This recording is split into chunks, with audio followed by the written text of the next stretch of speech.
Hello everyone, I welcome you all to Guru Mantra classes. आज हम science chapter number 2 देखने वाले हैं। पिछले लेक्चर में हमने देखा था कि प्लांट्स में न्यूट्रिशन कैसे होता है, क्या प्रोसेसेस इन्वॉल्व होते हैं। इस चैप्टर में हम देखने वाले हैं कि एनिमल्स में न्यूट्रिशन कितने टाइप्स का होता है, क्या क्या वेज़ है कि एनिमल उससे खाना ले सकता है, या किस वे से एनिमल्स को न्यूट्रिशंस मिलते हैं। ये सारी चीज़ें हम इस चैप्टर में देखने वाले हैं। तो आपको पता है कि प्लांट्स जो हैं वो अपना खाना खुद बनाते हैं through the process of photosynthesis, but animals ऐसा नहीं कर सकते। तो एनिमल्स क्या करते हैं, एनिमल्स जो अपना खाना वो प्लांट्स से लेते हैं, या तो डायरेक्टली प्लांट्स को खाते हैं या फिर एनिमल्स को खाते हैं, उन एनिमल्स को जो प्लांट्स खाते हैं, है ना। डायरेक्टली या इनडायरेक्टली वो प्लांट्स के ऊपर डिपेंडेंट है, क्योंकि वो उन जानवरों को भी खा रहे हैं जिसको बाकी जानवर खाते हैं। तो कुछ एनिमल्स ऐसे भी होते हैं जो दोनों प्लांट्स और एनिमल्स को खाते हैं, ठीक है। तो ये सारी चीज़ें हमने पहले ही लेक्चर में देखी हुई है। तो हर ऑर्गेनिज्म, जो भी लिविंग ऑर्गेनिजम्स है, ह्यूमंस हो गए, एनिमल्स हो गए, सबको खाना चाहिए होता है ताकि उनकी ग्रोथ हो सके, उनके बॉडी में कोई भी अगर डैमेज है तो वो रिपेयर हो सके, अपनी बॉडी को फंक्शन कराने के लिए, ये सारी चीज़ों के लिए जो है खाना बहुत नेसेसरी है। एनिमल न्यूट्रिशन में क्या क्या चीज़ें आएंगी, न्यूट्रिएंट की रिक्वायरमेंट, उनको क्या क्या न्यूट्रिएंट की रिक्वायरमेंट है, किस वे से वो अपना खाना इनटेक करते हैं, खाते हैं, या फिर उनकी बॉडी में वो खाना कैसे यूटिलाइज होता है। तो ये सारी चीज़ें इसमें है। आपने क्लास 6 में पढ़ा होगा कि फूड के कितने टाइप के कंपोनेंट्स होते हैं, कार्बोहाइड्रेट्स, फैट्स, विटामिन, ये सारी चीज़ें आप अपने बुक में यहाँ पे फिल करोगे। तो कार्बोहाइड्रेट्स जो है उसमें वो एक सबसे कॉम्प्लेक्स सब्सटेंस होता है। ये कॉम्प्लेक्स सब्सटेंस क्या होता है, कॉम्प्लेक्स सब्सटेंस वो होता है जो बॉडी आपकी फुली यूटिलाइज नहीं कर पाती है। उसको क्या करती है, उसको बहुत ही छोटे छोटे सब्सटेंस में ब्रेक डाउन करके उसका, और फिर उसको यूटिलाइज करती है। तो कार्बोहाइड्रेट जो है वो क्या है, वो मतलब ऐसा सब्सटेंस है जिसको बॉडी जो है वो डायरेक्टली कंज्यूम नहीं कर पाती है। उसको पहले उसको तोड़ती है छोटे सब्सटेंसेस में और उसके बाद उसको कंज्यूम करती है। सपोज ये एक कॉम्प्लेक्स सब्सटेंस है इतना बड़ा सा, उसके बाद बॉडी ने इसको इधर तोड़ा, इधर तोड़ा, इधर तोड़ा, और इनको अलग अलग यूज़ किया, ठीक है, सिंपलर सब्सटेंसेस में तोड़ के। तो इसको हम कहते हैं डाइजेशन। जब एक कॉम्प्लेक्स सब्सटेंस को हम सिंपल सब्सटेंसेस में तोड़ते हैं और फिर उसको कंज्यूम करते हैं, उसको कहते हैं डाइजेशन, ठीक है। Different ways of taking food, different ways क्या होंगे जिस तरह से ऑर्गेनिजम्स अपना खाना इनटेक करेंगे। तो जो बीज होती हैं, है ना, और जो हमिंग बर्ड्स होती हैं, जो हम की साउंड निकाल करके चलती हैं, वो क्या करती हैं, वो प्लांट्स के नेक्टर को सक करती हैं, जिससे प्लांट्स जो हैं ग्रो करते हैं अच्छे से। अगर ये बर्ड्स और ये जो बीज हैं ये नेक्टर प्लांट का ना सक करें तो प्लांट्स अच्छे से सर्वाइव नहीं कर सकते, ठीक है।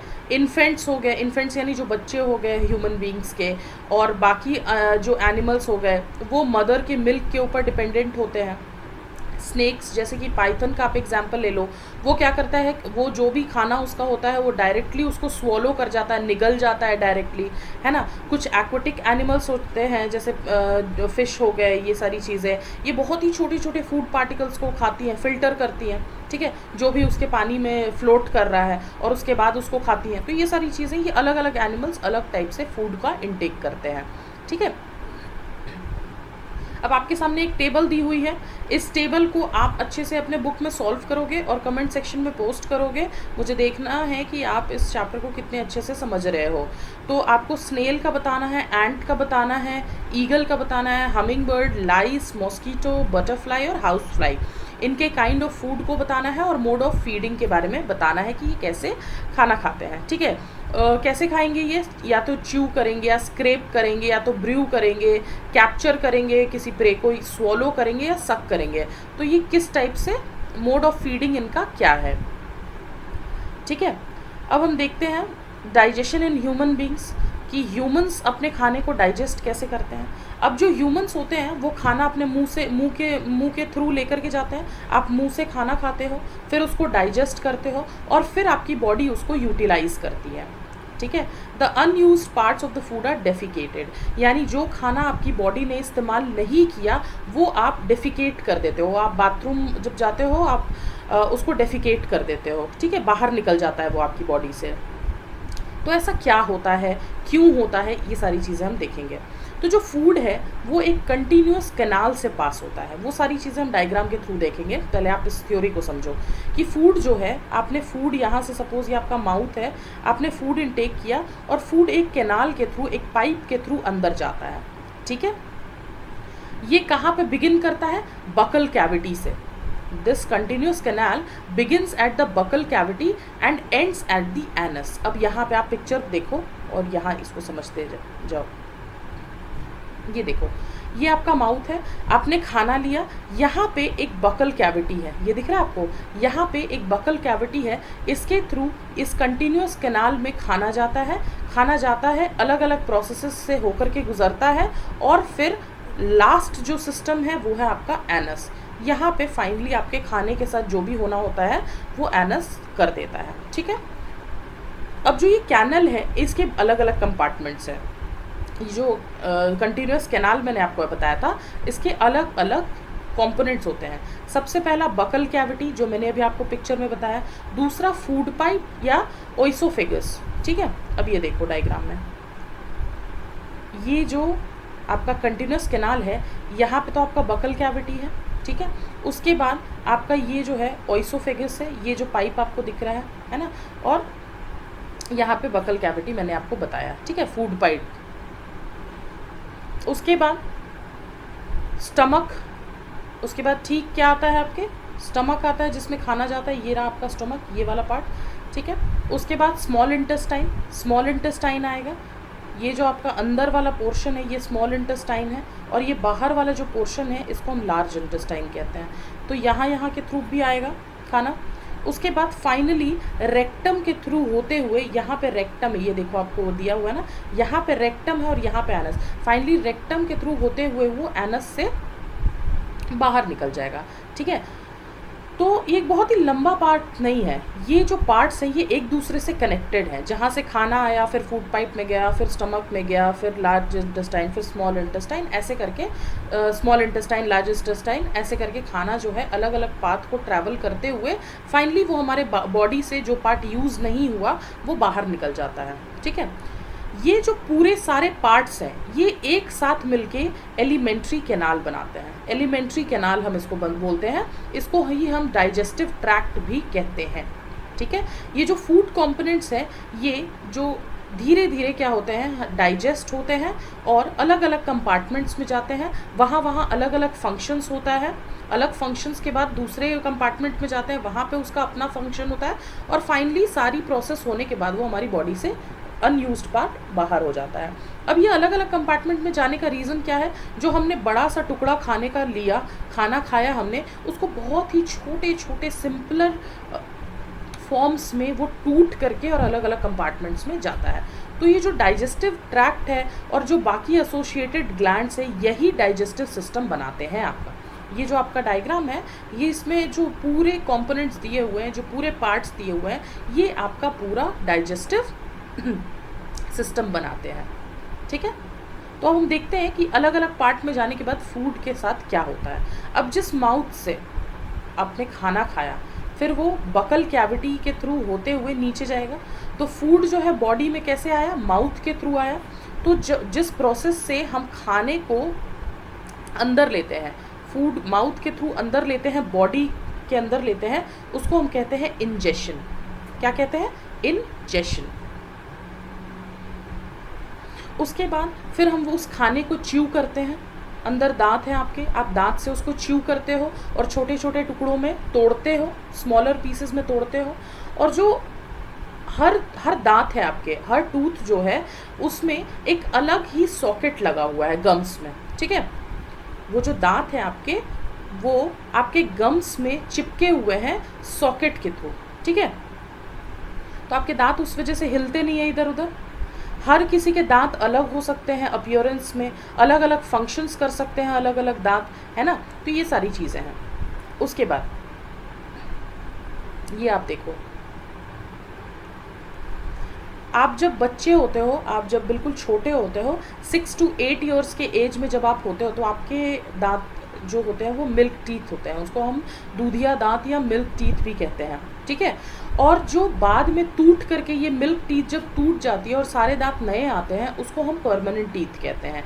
ये परमानेंट टीथ हमारे साथ बुढ़ापे तक रहता है, ठीक है, और उसके बाद फिर वो भी कभी कभी झड़ जाते हैं बूढ़े लोगों में।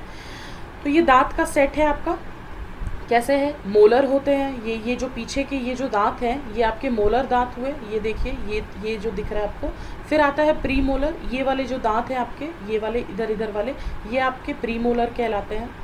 उसके बाद आता है कैनाइन, जो बिल्कुल तीखा सा दांत होता है, पॉइंटेड दांत जो होते हैं वो, उसको हम कैनाइन बोलते हैं। और फाइनली जो आपके फ्रंट में जो 2 दांत होते हैं उसको हम इंसाइजर कहते हैं। तो ये सारी चीज़ें तो आपने बहुत ही छोटे क्लासेस में पढ़ी होंगी, सारी टीथ्स कैसी होती हैं, क्या फंक्शन होता है उनका। तो आपको मुझे बताना है कमेंट सेक्शन में कि कौन सी टीथ हम पियर्स करने के लिए और टीयर करने के लिए फ्लैश यूज़ करते हैं, ठीक है, और कौन सी हम च्यू करने के लिए और ग्राइंड करने के लिए यूज़ करते हैं। तो आप इस टेबल को सॉल्व करोगे और मुझे बताओगे कि टोटल कितने दांत होते हैं कटिंग एंड बाइटिंग के लिए, पियर्सिंग एंड टीयरिंग के लिए कितने दांत होते हैं, और च्यूइंग एंड ग्राइंडिंग के लिए कितने दांत होते हैं, अपर जॉ एंड लोअर जॉ दोनों, ठीक है। अब हमारे माउथ में क्या होता है? Salivary glands. अब आपके मुंह में हमेशा थूक रहता है ना, तो ये थूक क्यों आता है? ये सलाइवरी ग्लैंड्स की वजह से होता है। इसी से सलाइवा सिक्रीट होता है। सलाइवा जो हमारा थूक है वही सिक्रीट होता है किसके थ्रू? सलाइवरी ग्लैंड्स के थ्रू, ठीक है। अब ये सलाइवा का क्या इंपॉर्टेंस है खाने में? सलाइवा अगर खाने में मिलता है तो सलाइवा जो है वो लिक्विड के साथ भर जाता है ना, और उसको हमें फूड पाइप के थ्रू अंदर लेना काफ़ी आसान हो जाता है। अब कोई भी सोचो कि अगर बहुत ही कैसे बोलूँ, बहुत ही ज़्यादा मान लो कि ड्राई कोई सब्सटेंस आपने खा लिया, ठीक है, उसके साथ सलाइवा मिक्स नहीं है, तो बहुत ही ज़्यादा ड्राई चीज़ खा लेने के बाद आपके वो फूड पाइप में फंस सकता है ना। तो अगर उसके साथ सलाइवा मिक्स्ड है और आपने उसको छोटे छोटे टुकड़ों में ब्रेक कर दिया है, तो वो चीज़ फूड पाइप के थ्रू जाने में, ट्रैवल करने में काफ़ी आसानी होगी और आपके फूड पाइप को वो ब्लॉक नहीं करेगा, ठीक है, अब वो ईजिली अंदर चला जाएगा। तो ये चीज़ है।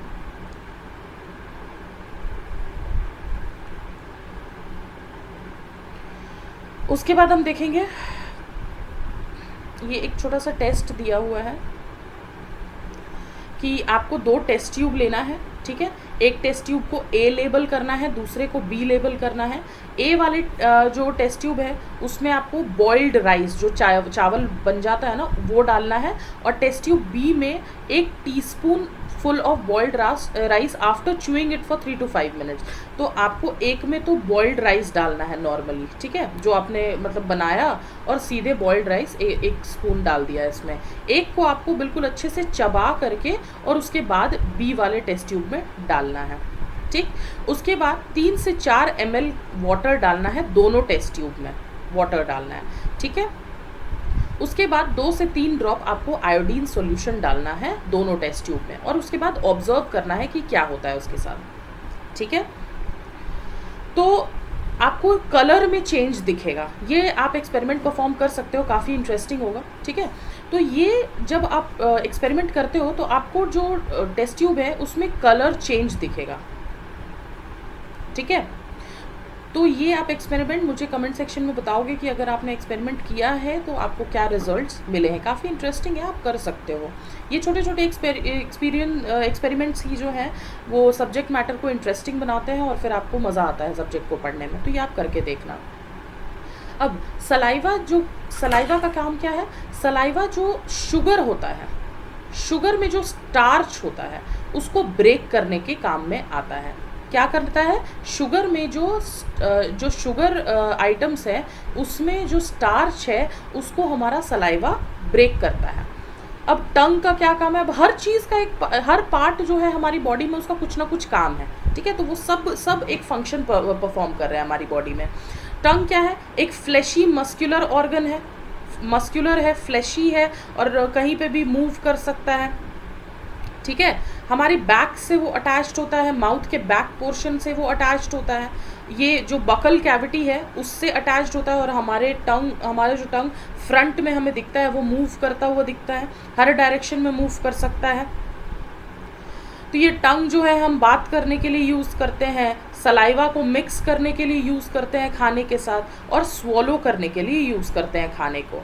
और जो ये फूड का टेस्ट आप लेते हो कि आपको नमकीन चीज़ पसंद है, खट्टी चीज़ पसंद है, तीखी चीज़ पसंद है, ये सब भी टेस्ट जो है फूड का, ये टंग की ही वजह से होता है। क्योंकि टंग में जो होते हैं वो टेस्ट बड्स होते हैं जो आपको हेल्प करते हैं फूड के अलग अलग टेस्ट को पहचानने में। तो ये टेस्ट बड्स क्या होते हैं, कैसे होते हैं, ये भी आपने अलग अलग चैप्टर्स में पहले देखा हुआ है। फिर भी आप मुझे कमेंट सेक्शन में बताओगे कि अलग अलग टेस्ट बड्स किधर माउथ में हमारे प्रेजेंट होते हैं और वो हमें कैसे कैसे टेस्ट को डिफाइन करने में हेल्प करते हैं। अब जो ये दांत हैं आपके, ये दांत क्यों ख़राब हो जाते हैं, इसमें ये सड़ क्यों जाते हैं? तो क्या होता है, हमारे जो माउथ में बैक्टीरियाज प्रेजेंट होते हैं, हमारे माउथ में जनरली भी बैक्टीरियाज प्रेजेंट होते हैं, ठीक है, बट ये हमारे माउथ के लिए हार्मफुल नहीं होते हैं, ये हमारे लिए इनफैक्ट यूज़फुल ही होते हैं। पर अगर हम खाने के बाद अपने दांत को और मुंह को अच्छे से सफाई नहीं करेंगे खाना खाने के बाद, तो ये जो हार्मफुल बैक्टीरिया होते हैं वो ग्रो करने लग जाते हैं हमारे टीथ पे, ठीक है। और ये जो बैक्टीरिया है, ये जो हमारे खाने में लेफ़्ट ओवर फूड में जो शुगर है उसको ब्रेक डाउन करने लग जाते हैं और उससे एसिड निकलने लगता है। जब ये एसिड जो है ये ग्रेजुअली हमारे टीथ को डैमेज करने लगता है और इसी को हम टूथ डिके भी कहते हैं, ठीक है। अगर ये टाइम से इसका रेजोल्यूशन नहीं हुआ, इसको प्रॉपरली ट्रीटमेंट नहीं मिला टाइम से, तो ये काफ़ी ज़्यादा दांत में दर्द और बहुत ज़्यादा टूथ लॉस भी कराता है, ठीक है। बहुत ज़्यादा चॉकलेट खाने से, स्वीट्स खाने से, कोल्ड ड्रिंक पीने से या फिर शुगरी प्रोडक्ट्स को बहुत ज़्यादा खाने से आपका ये टूथ डिके हो सकता है।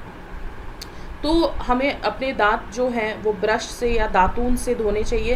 दातून क्या होता है, दातून नीम की जो लकड़ी होती है, नीम की जो स्टेम्स होते हैं, आप उससे भी दांत धो सकते हो, काफ़ी अच्छा होता है, एंटीबैक्टीरियल होता है वो, तो आप उसको भी यूज़ कर सकते हो ब्रश की जगह। आप डेंटल फ्लॉस का यूज़ कर सकते हो। डेंटल फ्लॉस एक थ्रेड जैसा होता है जिसको दांतों के बीच में फंसा करके आप जो गंदगी होती है दांतों के बीच से आप उसको निकाल सकते हो, ठीक है। कम से कम 2 बार ऐसा करना चाहिए हमें। फिर हमें मुंह को धोना चाहिए अपने हर मील के बाद, जितनी बार भी हमने खाना खाया उसके बाद हमें मुंह धोना चाहिए। हमें अपने गंदे हाथ या गंदे नाखून वगैरह मुंह में नहीं डालना चाहिए क्योंकि उससे हमारे दांत भी ख़राब होते हैं। कभी कभी जब हम बहुत जल्दी में खाते हैं या बात करते हैं या हंसते हैं खाना खाते हुए, तो हमारा कभी कभी हमें खांसी आने लग जाती है, हमें चोकिंग सेंसेशन फील होता है। ये इसलिए होता है क्योंकि जो फूड पार्टिकल्स होते हैं वो हमारे विंड पाइप यानी जिससे हम सांस लेते हैं उस पाइप में घुस जाते हैं। तो ये विंड पाइप में चले जाते हैं, तो जो एयर है जो हमारे नाक से हमारे लंग्स में जाता है उसको ये क्या करते हैं, उसको ये इंटरप्ट करते हैं, ठीक है। अब थ्रोट के अंदर जो खाना है और जो सांस है वो एक सेम पैसेज को शेयर करती है, सेम ही नली होती है दोनों की। तो अगर हम ऐसे खाना हमारा अगर फंस जाएगा तो सांस रुक जाएगी आपकी, क्योंकि एयर जो है वो पास नहीं हो पाएगा। इसकी वजह से आप चोक हो सकते हो या आपको हिचकियाँ आने लगती है। ये सारी रीजंस होते हैं। तो ये सारी चीज़ें होती हैं जब हम खाना प्रॉपरली जब नहीं खाते हैं या फिर कोई ना कोई उसमें हिंड्रेंस आ जाता है, डिस्टर्बेंस आ जाता है, तो ये सारी चीज़ें हो जाती है। फिर फूड पाइप या ओइसोफेगस को हम देखते हैं। हमारे गर्दन से होते हुए ये बिल्कुल ऐसा होता है, ये आपको जो डायग्राम आपके सामने दिख रहा है ये ऐसा सा पाइप होता है जो कि जाके हमारे स्टमक से फिर मिल जाता है, खाना फिर डायरेक्टली हमारे स्टमक में पहुंच जाता है। इस वाले जो एरिया को हम कहते हैं एलिमेंट्री कैनाल, ठीक है। यहाँ पे स्टमक है आपका, यहाँ से खाना होते हुए आपके एलिमेंट्री कैनाल से होते हुए ये स्टमक में पहुँचता है। तो ये सारी चीज़ें हैं। Food is pushed down the movement of wall of the food pipe. Actually this movement takes place throughout the alimentary canal and pushes the food downwards, जो मैंने आपको बताया। तो कभी कभी क्या होता है कि हमारा जो फूड है उसको हमारा स्टमक एक्सेप्ट नहीं करता है, ख़राब हो सकता है खाना या कुछ ऐसा चीज़ होता है जो हमारे स्टमक को पसंद नहीं आया, उसको डाइजेस्ट करने में आसानी नहीं हो रही है, तो वो चीज़ हम वॉमिट कर देते हैं, वॉमिट आ जाती है हमें और वो चीज़ हमारे बॉडी से बाहर निकल जाती है, ठीक है। इसका रीज़न यही होता है कि स्टमक उसको एक्सेप्ट नहीं कर पाता है।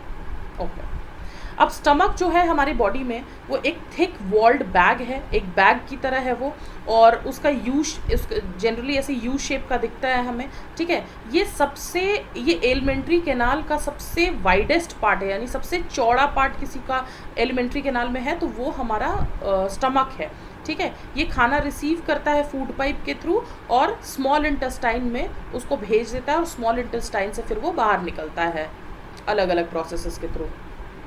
तो हमारा जो स्टमक है उसमें एक लाइनिंग होती है, एक ऐसी इनर लाइनिंग होती है स्टमक के अंदर, उसमें बहुत सारी चीज़ें प्रेजेंट होती है, जैसे म्यूकस हो गया, लिक्विड सब्सटेंस होता है वो, एक एसिड प्रेजेंट होता है जिसको हम हाइड्रोक्लोरिक एसिड कहते हैं, और डाइजेस्टिव जूसेस प्रेजेंट होते हैं जो खाना पचाने में ये सारी चीज़ें हेल्प करती हैं। तो अगर सोचो ये हाइड्रोक्लोरिक एसिड नॉर्मल अगर आपके हाथ वगैरह पे गिर जाता है तो आपका हाथ जल जाता है, बट हमारे स्टमक में ये चीज़ प्रेजेंट होती है फिर भी हमारा स्टमक नहीं जलता है। ऐसा क्यों होता है कि एसिड प्रेजेंट होने के बावजूद हमारे स्टमक को वो डैमेज नहीं करता है? तो आपको इसका आंसर देना पड़ेगा कमेंट सेक्शन में। तो ये जो एसिड है ये बहुत सारे बैक्टीरियाज को मारने का काम करता है जो कि खाने के साथ हमारी बॉडी में एंटर कर जाते हैं, ये एसिड का ये काम होता है, इसलिए ये एसिड है हमारे फूड को है बिल्कुल छोटे छोटे टुकड़ों में तोड़ने के लिए। जो डाइजेस्टिव जूसेस हैं वो हेल्प करती है, और जो प्रोटीन्स होते हैं उसको तोड़ने में काम आता है। प्रोटीन्स आपको पता है ना बहुत ही हैवी सब्सटेंस होते हैं, तो उसको तोड़ने के लिए जो ये डाइजेस्टिव जूसेस है वो उसको सिंपलर सब्सटेंस में तोड़ती है, और उसके बाद फिर हमारी बॉडी उसको कंज्यूम करती है। फिर हम देखेंगे स्मॉल इंटेस्टाइन बिल्कुल ऐसा करके कॉइल्ड शेप में क्या है हमारी बॉडी में प्रेजेंट होता है। ये लगभग 7.5 मीटर्स तक लंबा होता है, लेकिन ये चूंकि ऐसे कॉइल के फॉर्म में बंध गया है, आप जैसे रस्सी को अगर पकड़ के अपने हाथों में लपेटना शुरू कर दो तो रस्सी छोटी हो जाती है, उसी तरीके से कॉइल किया हुआ है ये स्मॉल इंटेस्टाइन हमारी बॉडी में। तो ये जो लिवर होता है हमारी बॉडी में, लिवर से जो सिक्रीशंस आती हैं उसको रिसीव करता है, ठीक है, और पैनक्रियाज से, liver and the pancreas, it receive secretions from the liver and the pancreas. तो ये जो स्मॉल इंटेस्टाइन है लिवर और पैनक्रियाज से जो सिक्रीशंस आती है उसको रिसीव करता है, और इसकी भी जो वॉल्स होती है ना, स्मॉल इंटेस्टाइन के अंदर की भी जो दीवार है, वॉल है, उससे भी जूसेस सिक्रीट होते हैं। जो लिवर होता है वो हमारा रेडिश ब्राउन कलर का एक ग्लैंड होता है जो कि हमारे एब्डोमेन से ऊपर के पार्ट में होता है, राइट साइड में। आपको मैं वापस से डायग्राम दिखाती हूँ, आपको अच्छे से समझ में आएगा। फिर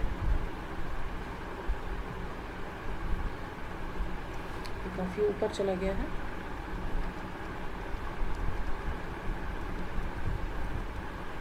ये आप देख के समझो।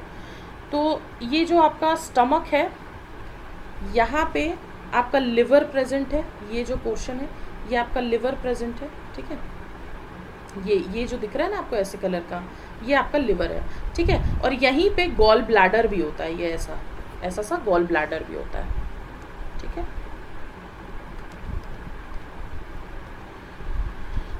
तो हम स्मॉल इंटेस्टाइन पढ़ रहे थे, उसके बाद फिर क्या करता है ये स्मॉल इंटेस्टाइन, ये हमारी बॉडी में एक लार्जेस्ट ग्लैंड है, बहुत बड़ा ग्लैंड है, और इससे बाइल जूस निकलता है। तो आपको याद रखना होगा कि कौन से बॉडी पार्ट से कौन सा जूस निकलता है, और इसको हम कहते हैं बाइल जूस। ये बाइल जूस जो है ये एक सैक में स्टोर होता है, एक बैग टाइप में स्टोर होता है, जिसको हम कहते हैं गॉल ब्लैडर, जो मैंने अभी आपको दिखाया था, ठीक है। तो जो भी फैट्स होते हैं, फैट्स को डाइजेस्ट करने में काफ़ी इंपॉर्टेंट रोल प्ले करता है बाइल जूस, जो ये गॉल ब्लैडर में प्रेजेंट होता है। उसके बाद हम फिर पैंक्रियाज जो होते हैं, आपको मैंने पैंक्रियाज नहीं दिखाया है शायद, तो आप ये पैंक्रियाज देखो, ये जो यहाँ पे पैंक्रियाज है ये ऐसा दिख रहा है ना आपको लंबा सा, ये जो पार्ट है आपका पैंक्रियाज, इसके बारे में मैं बात कर रही हूँ।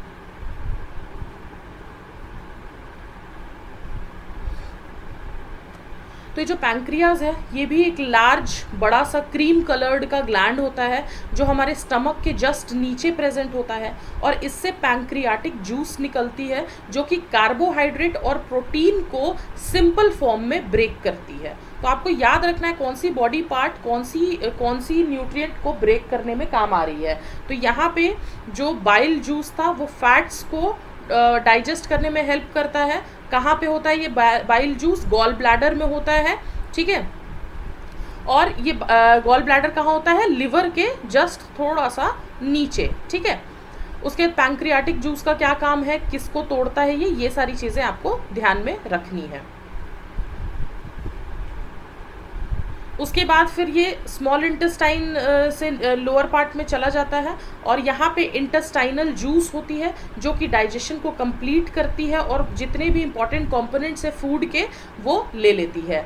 जो कार्बोहाइड्रेट्स होते हैं वो छोटे छोटे टुकड़ों में टूट जाते हैं और sugar such as glucose, fats, fatty acids, glycerols and proteins into amino acid. तो आप देखो ये सारी चीज़ें किन किन चीज़ों में कन्वर्ट हो रही है। तो क्या हो रहा है यहाँ पे, कार्बोहाइड्रेट्स जो है वो टूट करके शुगर में कन्वर्ट हो रहा है, ग्लूकोज और फैट जो है वो टूट करके फैटी एसिड में कन्वर्ट हो रहा है और ग्लाइसरॉल में, और जो प्रोटीन है वो अमीनो एसिड में कन्वर्ट हो रहा है। तो ये वाला पैराग्राफ आपके लिए काफ़ी इंपॉर्टेंट है, आपको इसको मार्क करके रखना होगा। फिर स्मॉल इंटेस्टाइन में अब्जॉर्प्शन कैसे होता है हम ये देखते हैं। अब जो डाइजेस्टेड फूड है, जो खाना डाइजेस्ट हो चुका है, वो हमारे ब्लड वेसल्स में पास कर सकते हैं। हमारे ब्लड वेसल्स में अब ये खाना जो है ये पास करता है किसके through? In the walls of the intestine, ठीक है। तो ये ब्लड वेसल्स के थ्रू हमारे इंटेस्टाइन में ये जो डाइजेस्टेड फूड है ये एंटर करता है। इस प्रोसेस को हम कहते हैं अब्जॉर्प्शन, जिससे जो डाइजेस्टेड फूड है वो हमारे ब्लड वेसल्स के साथ मिल करके और इंटेस्टाइन में पास करता है। इसको हम कहते हैं अब्जॉर्प्शन। अब जो स्मॉल इंटेस्टाइन की इनर वॉल्स है, अंदर की जो वॉल्स है उसकी, उसमें बहुत सारे छोटे छोटे फिंगर लाइक आउटग्रोथ्स होते हैं। ये बिल्कुल ऐसा ऐसा होता है, ऐसा ऐसा ऐसा होता है, ठीक है, इसके अंदर वॉल्स में। इसको हम कहते हैं विली, ठीक है। तो अब ये विली का काम क्या होता है? अब जो ये विली है ना, ये डाइजेस्टेड फूड के अब्जॉर्प्शन को इंक्रीज कर देता है, ठीक है। अब हर विली में छोटे छोटे स्मॉल ब्लड वेसल्स होते हैं, ठीक है। ये जो सरफेस है विली का, ये डाइजेस्टेड फूड मटेरियल को अब्जॉर्ब करने का काम करता है, ठीक है। और जो अब्जॉर्ब हो गए हैं उसको ट्रांसपोर्ट कर दिया जाता है अलग अलग ऑर्गन्स के लिए, ताकि वो अलग अलग ऑर्गन्स अपना काम कर सके, उनको भी एनर्जी मिल सके। तो ये कैसे जाते हैं? ब्लड वेसल्स के साथ होते हुए जाते हैं, ठीक है। तो जहाँ पे ये कॉम्प्लेक्स सब्सटेंस बनाते हैं such as proteins required by the body. अब प्रोटीन की ज़रूरत है तो प्रोटीन्स बनाते हैं, इसको हम कहते हैं एसिमिलेशन, ठीक है।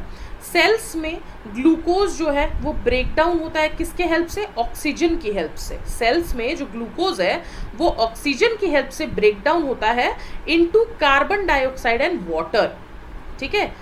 और एनर्जी, ये तीनों रिलीज होती है हमारी बॉडी से।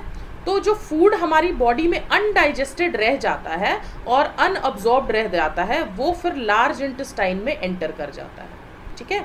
हमारी बॉडी में जो फूड अब्जॉर्ब नहीं हुआ और डाइजेस्ट नहीं हुआ वो लार्ज इंटेस्टाइन में चला गया। लार्ज इंटेस्टाइन में क्या होता है? ये लगभग 1.5 मीटर लेंथ का होता है ना। हमने वहाँ पे जो लेंथ देखा था उससे ये कम होता है, 1.5 मीटर के लेंथ का होता है। स्मॉल इंटेस्टाइन से इसका लेंथ कम होता है।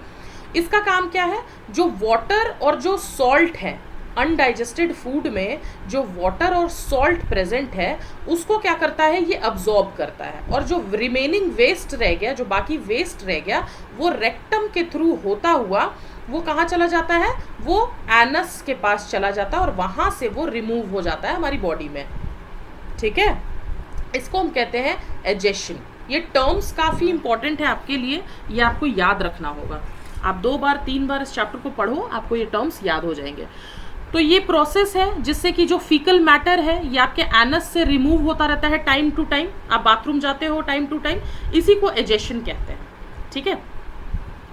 अब देखेंगे हम कि ग्रास ईटिंग एनिमल्स में डाइजेशन कैसा होता है, ठीक है। तो आपने काउज को देखा होगा, बफेलोज को देखा होगा, और बाकी जो ग्रास खाने वाले एनिमल्स होते हैं वो कंटिन्यूसली अपना मुंह चलाते रहते हैं, कर्ड च्यूइंग करते रहते हैं, ठीक है।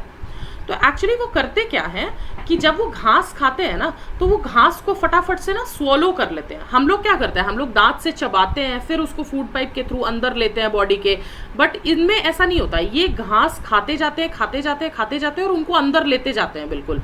अभी चबाने का काम नहीं कर रहे हैं वो लोग, और उनको वो जो घास उनने खा ली है, उनको बिना चबाए हुए स्वॉलो कर लिया है, उसको एक सेपरेट पार्ट में स्टोर कर लेते हैं। हम लोग ऐसा नहीं कर सकते हैं, हम लोग प्रॉपर उसको चबाएंगे, उसके बाद सलाइवा से वो मिक्स होगा और फिर वो अंदर जाएगा।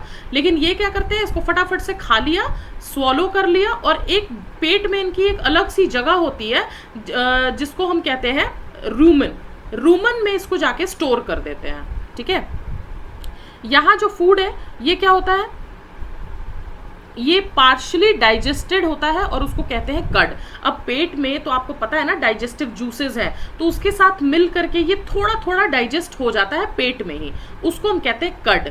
और उसके बाद ये मुंह में अपने अंदर से कड लेकर के आते हैं और उसी को चबाते रहते हैं, इसको हम कहते हैं कड चूइंग। ठीक है, तो इस प्रोसेस को हम कहते हैं रूमिनेशन।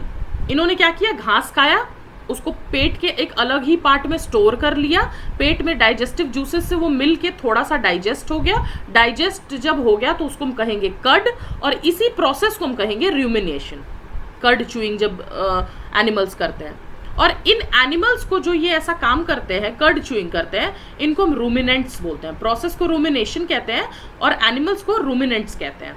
ठीक है, तो जो ग्रास होता है वो सेल्यूलोज में काफी रिच होता है। ठीक है, सेल्यूलोज एक टाइप ऑफ कार्बोहाइड्रेट होता है, सेल्यूलोज में काफी रिच होता है। तो बहुत सारे एनिमल्स हो गए, ह्यूमन बींग्स हो गया, ये सेल्यूलोज को डाइजेस्ट नहीं कर सकते हैं। ठीक है, तो रूमिनेंट्स जो होते हैं, ये आप डायग्राम देख लो पहले, ये यहाँ पे इसने घास ऐसे खाई, घास को फिर ये इन्होंने यहाँ पे जाके स्टोर कर लिया एक अलग ही बैग लाइक स्ट्रक्चर में, और उसके बाद यहाँ पे डाइजेस्टिव जूसेस मिल करके फिर ये वापस से कर्ड च्यूइंग करते हैं। ठीक है, तो उसके बाद क्या हो रहा है यहाँ पे, तो जो रूमिनेंट्स होते हैं उनके पास एक बहुत ही लार्ज सैक, एक बैग जैसा होता है, जो कि स्मॉल इंटेस्टाइन और लार्ज इंटेस्टाइन के बीच में होता है। ठीक है, और इसी में ये क्या करते हैं, इसी में जो सेल्यूलोज है, फूड का जो सेल्यूलोज है, ये यहीं पे डाइजेस्ट होता है। कुछ बैक्टीरियाज होते हैं उनकी वजह से, जो कि ह्यूमंस में प्रेजेंट नहीं होते हैं, इसीलिए हम सेल्यूलोज को डायरेक्टली पचा नहीं सकते। इनके लार्ज इंटेस्टाइन और स्मॉल इंटेस्टाइन में एक बहुत ही बैग, एक बड़ा सा बैग जैसा स्ट्रक्चर होता है, जिसमें कि जो फूड के सेल्यूलोज है ना, उसको डाइजेस्ट किया जाता है बैक्टीरिया द्वारा, जो कि ह्यूमंस में प्रेजेंट नहीं होता है। ठीक है, तो अभी तक तो हमने लार्ज एनिमल्स का देखा, ह्यूमन बींग्स का देखा। अब कुछ छोटे ऑर्गेनिजम्स भी होते हैं जिनके पास माउथ और डाइजेस्टिव सिस्टम नहीं होता है, तो वो कैसे खाना खाते हैं आप मुझे बताओगे कमेंट सेक्शन में। फिर भी मैं एक छोटा सा आपको ओवरव्यू देती हूँ जो आपके बुक में दिया हुआ है। अब अमीबा में कैसे फीडिंग और डाइजेशन होता है। अमीबा क्या होता है, अमीबा एक ऑर्गेनिज्म है जो कि पॉन्ड वाटर में मिलता है। ठीक है, ये कैसा होता है, माइक्रोस्कोपिक, ऐसा इतना छोटा कि वो सिर्फ माइक्रोस्कोप से ही हमें दिखेगा। ठीक है, सिंगल सेल यानी एक ही सेल का बना हुआ होता है। ठीक है, एक ही सेल का बना हुआ माइक्रोस्कोपिक ऑर्गेनिज्म होता है जो कि पॉन्ड वाटर में मिलता है। ठीक है, अमीबा का एक सेल मेम्ब्रेन होता है, जैसे कि मान लो ये सेल है तो इसके बाहर एक सेल मेम्ब्रेन होगा, आउटर कवरिंग होगी। ठीक है, और वो एक न्यूक्लियस को, न्यूक्लियस यहाँ पे बीच में न्यूक्लियस होगा, ये न्यूक्लियस है, ये सेल है और ये सेल मेम्ब्रेन है। ठीक है, तो ऐसा होता है अमीबा। ठीक है, and many small bubble like vacuoles in its cytoplasm. बहुत ज़्यादा इन सब टर्म्स पे आपको घुसने की ज़रूरत नहीं है, क्योंकि अभी आपकी क्लास बहुत छोटी है, तो आपको बस थोड़े बहुत टर्म्स जो दिए हुए हैं उनको ध्यान में रखना है, दैट्स ऑल। तो अमीबा जो है वो अपना शेप जो है कॉन्स्टेंटली चेंज करता रहता है, अपनी पोजीशन भी चेंज करता रहता है। इट पुशेस आउट वन और more finger like projections called pseudopodia. अब ये देखो, ये ऐसा ऐसा दिख रहा है आपको, इसको सीडोपोडिया कहेंगे। ये फिंगर लाइक प्रोजेक्शंस निकालता रहता है, ठीक है, अपना शेप और साइज चेंज करता रहता है। जैसे स्लाइम देखा है ना आपने, अब स्लाइम को आप जमीन पे फेंको तो कैसा हो जाएगा, ऐसा हो जाएगा, फिर कभी ऐसा हो जाएगा, फिर कभी ऐसा हो जाएगा, बिल्कुल स्लाइमी सा होता है ये, ठीक है, ऐसा ही। और ये फिंगर लाइक प्रोजेक्शंस निकालता रहता है, जिसको हम कहते हैं सीडोपोडिया। इसको हम फॉल्स फीट भी बोलते हैं। इसकी वजह से क्या होता है, ये मूवमेंट कर पाता है आगे, ठीक है, और अपने फूड को कैप्चर करता है, अपने में समा लेता है पूरा। तो ये अमीबा भी जो है ये माइक्रोस्कोपिक ऑर्गेनिजम्स के ऊपर फीड करता है, उनको अपना खाना बनाता है। जब उसको फूड का पता चल जाता है, जब उसको लगता है कि उसके आसपास फूड है, खाना है, कोई माइक्रो ऑर्गेनिज्म है, तो वो क्या करता है, अपना सीडोपोडिया को ऐसे आगे फैलाएगा। मान लो ये आपका अमीबा है, यहाँ पे खाना है, तो ये क्या करेगा, अपना सीडोपोडिया को ऐसे समाएगा और उसके बाद वो अपना ऐसा स्ट्रक्चर ले लेगा और इसके अंदर इसका खाना फंस चुका है, ठीक है, और उसको धीरे धीरे निगल जाता है। तो ये जो फूड ट्रैप हो गया है, ये किस में हो गया है, फूड वैक्यूल में ट्रैप हो गया है, ठीक है, फूड वैक्यूल बोलते हैं। जैसे हम खाना कैसे फूड पाइप के थ्रू लेते हैं, माउथ के थ्रू अंदर करते हैं, ये भी ट्रैप कहाँ कर रहे हैं, ये फूड वैक्यूल में इसको ट्रैप कर रहे हैं। अब ये भी डाइजेस्टिव जूसेस सिक्रीट करते हैं फूड वैक्यूल में। जो फूड वैक्यूल है उसमें डाइजेस्टिव जूसेस को सिक्रीट करते हैं, ये फूड के ऊपर एक्ट करता है और उसको सिंपलर सब्सटेंसेस में तोड़ देता है, ठीक है। अब जो डाइजेस्टेड फूड है वो अब्जॉर्ब होगा, है ना, और जो अब्जॉर्ब्ड सब्सटेंसेस है वो उसके ग्रोथ में, मेंटेनेंस में, या फिर अमीबा के मल्टीप्लिकेशन में, और ज़्यादा अमीबा बनाने में ये सब यूज़ होगा। जो पार्ट रह गया, जो डाइजेस्ट नहीं हुआ, वो वैक्यूल के ही थ्रू बाहर भी निकाल दिया जाता है अमीबा के द्वारा, ठीक है, अमीबा उसको बाहर भी निकाल देता है। तो ये जो बेसिक प्रोसेस होता है जिसमें किसी फूड का डाइजेशन हो रहा है, एनर्जी निकल रही है, ठीक है, सारे एनिमल्स में, ये सारी चीज़ें हमने इस चैप्टर में देखी। अब बाकी आगे के चैप्टर में आप ये देखोगे कि कैसे जो ट्रांसपोर्ट ऑफ फूड है ये बाकी इंटेस्टाइन्स द्वारा अब्जॉर्ब होते हैं और हमारी बॉडी पार्ट्स में ये कैसे यूज़ होते हैं और अब्जॉर्ब होते हैं, ठीक है। तो with this we come to the end of the chapter. यहाँ पे कुछ एक्सरसाइजेज हैं, मैं एक बार फटाफट से स्क्रॉल डाउन कर लेती हूँ उन बच्चों के लिए जिनके पास बुक नहीं है, तो आप इसको एक बार देख सकते हो पॉज करके। तो डाइजेशन में क्या क्या स्टेप्स इंक्लूडेड है ह्यूमन बींग्स में, मैंने काफ़ी अच्छे से आपको बताया, तो आप इसको कर लोगे। Largest gland in human body, ये भी आप कर लोगे। Stomach releases hydrochloric acid and dash juices which act on food, ये भी मैंने आपको बताया था। Inner wall of small intestine has many finger like outgrowths called, ये भी मैंने आपको बताया है। अमीबा डाइजेस्ट्स फूड इन द, अभी तुरंत मैंने अभी आपको ये एक्सप्लेन किया। ट्रू एंड फॉल्स है ये आपके सामने। Tick the following in the correct answer. Match the following है आपके सामने। क्वेश्चन आंसर्स हैं छोटे छोटे से। कौन सा डाइजेस्टिव कनाल किस पार्ट में इन्वॉल्व होता है ये भी आपको सॉल्व करना है। और यहाँ पे एक क्वेश्चन है, ये भी आपको सॉल्व करना है। और मैच द फॉलोइंग है। सो यहाँ पे आपका ख़त्म होता है ये चैप्टर। और ये एक डायग्राम है, इसको आप प्लीज़ लेबल कर सकते हो और मुझे पोस्ट कर सकते हो, मैं इसको करेक्ट कर दूंगी अगर कहीं पे गलती होगी तो। So with this we come to the end of this chapter. I will see you in chapter number 3rd। Thank you so much and all the best. Do comment if you like this lecture. If you don't like this lecture, also you can dislike this chapter so that I can get to know that you have understood or not. Thank you so much and all the best.